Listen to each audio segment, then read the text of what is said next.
SIR এর শুনানি প্রক্রিয়া শুরু হয়েছে ব্লকে ব্লকে। এবার নন্দীগ্রামের ১ নম্বর ব্লকের ৭৬ বছর বয়সী অবসরপ্রাপ্ত দুর্গাপুর স্টিল প্ল্যান্টের কর্মী অপমানিত বোধ করলেন। হিয়ারিং এর দায়িত্বে থাকা অফিসার তার এবং তার স্ত্রীর সঙ্গে খারাপ ব্যবহার করে বলে অভিযোগ। গত মঙ্গলবার নন্দীগ্রাম ১ নম্বর ব্লকে শুনানির জন্য ডাকা হয় ৭২ বছরের গৌরী রানী পট্টনায়ককে।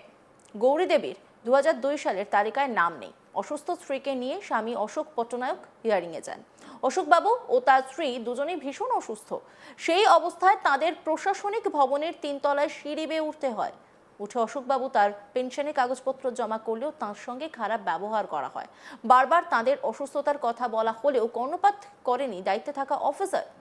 ফলে অপমানিত বোধ করেন তিনি। সংবাদ মাধ্যমে তার সঙ্গে দুর্ব্যবহারের কথা তুলে ধরেন তিনি।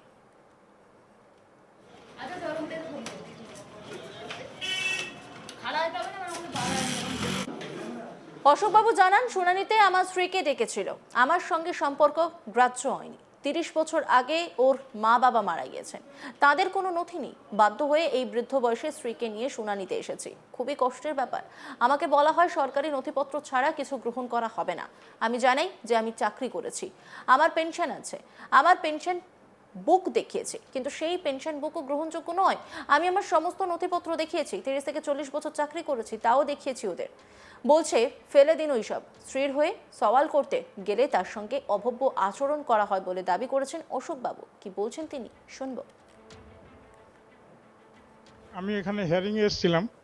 আমি আগে সার্ভিস করতাম দুর্গাপুর স্টিল প্ল্যান্টে। আমার বর্তমান এখন 76 ইয়ার এজ। আমার স্ত্রী 72। উনি হাঁটু এমন অবস্থা যে উনি হাঁটতে চলতে পারেন না, ওনাকে ধরে আসতে হয়। আর আমারও সেই অবস্থা, আমারও হাঁটু সমস্ত যন্ত্রণা হয়, আমি সিঁড়ি দিয়ে উঠতে পারি না। কিন্তু এই অবস্থাতে আমাকে এখানে হিয়ারিংয়ের জন্য আসতে হয়েছে। আমার সমস্ত কিছু ডকুমেন্ট আছে, কিন্তু আমার ডকুমেন্ট নট অ্যাকসেপ্টেড। আমি 40 বছর সার্ভিস করেছি দুর্গাপুর স্টিল প্ল্যান্টে। হিয়ারিংয়ে আমার স্ত্রীকে ডেকেছে। আমার রিলেশনে কোনো রিলেশন নয়। তার বাবা মা 30 বছর আগে মারা গেছে, তার কোনো ডকুমেন্ট নেই। যার জন্য বাধ্য হয়ে আমি এই বৃদ্ধ বয়সে আমার স্ত্রীকে নিয়ে এখানে এসেছি হিয়ারিং করতে। খুবই কষ্টের ব্যাপার। না, ডকুমেন্টস কিছুই না। বলছে সরকারি ডকুমেন্টস ছাড়া কোনো অ্যাকসেপ্টেড নয়। আমি বললাম আমি তো চাকরি করেছি, আমার তো পেনশন আছে, পেনশন বুক দেখিয়েছি, কিন্তু সে পেনশন বুকও অ্যাকসেপ্টেড নয়। আমি আমার সমস্ত কিছু ডকুমেন্ট দেখিয়েছি। আমি যে 30 বছর 40 বছর সার্ভিস করেছি সেটাও দেখি। বলছে ওগুলো আপনার ফেলে দিন। আমি বলছি আমি ওনার হাজব্যান্ড। বলছে হাজব্যান্ড না, আপনি এখন স্বামী নয় আসামি, আপনি ওসব বাদ দিন। ওনার কি আছে দেখান। ওনার কিছু নেই। বাবা মা 30 বছর আগে মারা গেছে। ওনার ঠাকুমা ডকুমেন্টস কিছুই নয়। আমার সার্ভিস বুক, ওই যে পেনশনের যে বই ছিল তার 2 কপি নিয়েছে। আর আমার স্ত্রীর ভাইয়ের বাবা এবং মার একটা দানপত্র দলিল ছিল, সেইটা নিয়েছে। আর ওনার আধার কার্ড, ভোটার কার্ড এই নিয়েছে। আর কিছু বলেনি। বললো যে এগুলো তো কোনো সরকারি নয়। আমি বললাম যে স্ট্যাম্প পেপারটা তো সরকারি, ওনার বাবা মা দানপত্র করে গেছে। তো বলছে না না, এগুলো কোনো সরকারি নয়। সরকারি কি আছে দেখান। তা আমি বলছি যে ওনার আর আমার কাছে কিছু নেই, যা পারবেন করবেন। ফিল্ড ভিজিট হবে বললো? না, আর কিছু বলেনি। না, ফর্ম নিয়ে নিয়েছে, আমাকে আর কিছু বলেন। সব ওকে কিনা কিছু বললেন যে সব ঠিক আছে? নিয়ে নিয়েছে মানে অ্যাকসেপ্ট। আমাকে তো কোনো রিটার্ন করেনি, আর কোনো ডেটও দেয়নি, আর কিছু বলেনি। অশোকবাবু ও গৌরী দেবীর ছেলে দেবাশিস পট্টনায়ক জানান, পরিবারের কারো কোনো সমস্যা নেই। শুধু মায়ের সঙ্গে মামার বাড়ির লিঙ্ক পাওয়া যাচ্ছে না। বাবা সমস্ত কিছু কাগজ দেখিয়েছে, তাতেও হচ্ছে না। বয়স্ক বাবা মায়ের সঙ্গে দায়িত্বে থাকা আধিকারিক অপমানজনিত ব্যবহার করায় খুব খারাপ লাগছে। নন্দীগ্রামের ১ নম্বর ব্লকে বিডিও শেখ নাজিরউদ্দিন সরকারের সঙ্গে ফোন করা হলে যোগাযোগ সম্ভব হয়নি। আর এই গোটা বিষয় নিয়ে একটি রিপোর্ট তুলে ধরেছেন আমার কলিগ চন্দন সেনাপতি। দেখব।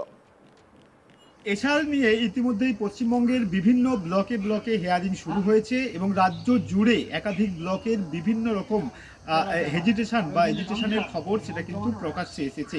আমরা দেখেছি যে একাধিক ব্লকে যেভাবে ঝামেলার খবর প্রকাশ্যে এসেছে ঠিক তেমনি নন্দীগ্রাম বিধানসভা, যেটা কার্যত বিরোধী দলনেতা শুভেন্দু অধিকারীর বিধানসভা নামে পরিচিত, সেই বিধানসভাতে হিয়ারিংয়ে এসে কার্যত চরম অপমানিত হলেন বলে এমনটাই দাবি করছেন স্থানীয় এক বৃদ্ধ এবং বৃদ্ধা।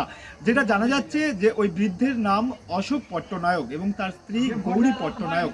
তারা দুজনেই এসআইআরের হিয়ারিংয়ে এসেছিলেন নন্দীগ্রাম ব্লকে এবং সেখানে এসে কার্যত তাদেরকে চরম অপমানিত বোধ করেন সেখানকার এসআইআরের কর্মরত একজন গভর্নমেন্ট অফিসার অশোক পট্টনায়ক। তিনি যেটা দাবি করছেন যে হিয়ারিংয়ে ডাক পেয়েছিল তার স্ত্রী গৌরী পট্টনায়ক এবং সেই ডাক পেয়ে তারা যথারীতি ব্লকের যেখানটায় হিয়ারিং হয়েছিল অর্থাৎ ওপর 3 তলাতে তারা সেখানে উপস্থিত হয়েছিলেন এবং তাদের যেটা দাবি যে তাদেরকে চরম অপমান করেছেন সেখানকার গভর্নমেন্ট অফিসার। কিভাবে অপমান করেছেন এই নিয়ে অশোক পট্টনায়ক তার যেটা দাবি, তিনি যেটা বলছেন যে তার স্ত্রী গৌরী পট্টনায়ক তার উপযুক্ত নথিপত্র ছিল না এবং সেই কারণেই তারা হিয়ারিংয়ে ডাক পেয়েছিলেন। অশোক পট্টনায়ক তিনি যেটা বলছেন যে তিনি দীর্ঘদিন ধরে বিগত প্রায় 30 বছর ধরে দুর্গাপুর স্টিল প্ল্যান্টে চাকরি করেছেন, সেখান থেকে পেনশন পাচ্ছেন এবং পেনশনের সমস্ত কাগজপত্র নিয়ে তিনি ব্লক অফিসে উপস্থিত হয়েছিলেন স্ত্রীর আইডেন্টি প্রুফ করার জন্য। কিন্তু সেখানকার গভর্নমেন্ট অফিসার তিনি স্পষ্টতই জানিয়ে দিয়েছেন যে এই সমস্ত কাগজ কোনো রকম সরকারি কাগজ নয়, তাই তিনি এই কাগজগুলো নিয়ে অ্যাপ্রুভাল করতে পারছেন না। পরক্ষণে অশোক পট্টনায়ক তিনি রেজিস্ট্রি করা অর্থাৎ তার স্ত্রী গৌরী পট্টনায়কের পিতা এবং মাতার রেজিস্ট্রি করা কাগজপত্র সেটাও কিন্তু দিয়েছিলেন। অশোক পট্টনায়ক তিনি যেটা বলছেন পরক্ষণে সেই কাগজ নিলেও কিন্তু তারা চরম অপমানিত হয়েছেন ওই গভর্নমেন্ট অফিসার দ্বারা। তাদের যেটা দাবি যে অসুস্থ অবস্থায় তার স্ত্রীকে নিয়ে তিনি ব্লক অফিসে এসেছিলেন, তারপরেও কেন ব্লক অফিসার তাদের সঙ্গে চরম অমানবিক ব্যবহার করেছেন এই নিয়ে কার্যত তিনি সেখানে প্রতিবাদ মুখর হয়েছেন এবং কার্যত তিনি সেখানকার সাংবাদিকদেরকে ডেকে তিনি সেই গভর্নমেন্ট অফিসারের যে ব্যবহার সেই ব্যবহারের পরোক্ষে তিনি প্রতিবাদ মুখর হয়েছেন এবং তিনি যেটা আরও দাবি করছেন যে এই ধরনের একজন বৃদ্ধ এবং বৃদ্ধার সাথে একজন গভর্নমেন্ট অফিসারের এই ব্যবহার করাটা কার্যত শোভনীয় নয় বলেই দাবি করছেন অশোক পট্টনায়ক। গত মঙ্গলবার নন্দীগ্রাম 1 নম্বর ব্লকে শুনানির জন্য ডাকা হয় 72 বছরের গৌরী রানী পট্টনায়ককে। গৌরী দেবীর 2002 সালের তালিকায় নাম নেই। অসুস্থ স্ত্রীকে নিয়ে স্বামী অশোক পট্টনায়ক হিয়ারিংয়ে যান এবং সেখানে তাকে অপমানজনিত কথাবার্তা বলা হয় বলে দাবি করেছেন তিনি। কি বলছেন তিনি শুনব। আমি এখানে হিয়ারিংয়ে এসেছিলাম। আমি আগে সার্ভিস করতাম দুর্গাপুর স্টিল প্ল্যান্টে। আমার বর্তমান এখন 76 ইয়ার এজ। আমার স্ত্রী 72। উনি হাঁটু এমন অবস্থা যে উনি হাঁটতে চলতে পারেন না, ওনাকে ধরে আসতে হয়। আর আমারও সেই অবস্থা, আমারও হাঁটু সমস্ত যন্ত্রণা হয়, আমি সিঁড়ি দিয়ে উঠতে পারি না। কিন্তু এই অবস্থাতে আমাকে এখানে হিয়ারিংয়ের জন্য আসতে হয়েছে। অন্যান্য খবরের আপডেটের জন্য অবশ্যই নজর রাখুন আজ তাক বাংলার ইউটিউব স্ট্রিমিংয়ে। লাইক, কমেন্ট, শেয়ার এবং সাবস্ক্রাইব করতে ভুলবেন না।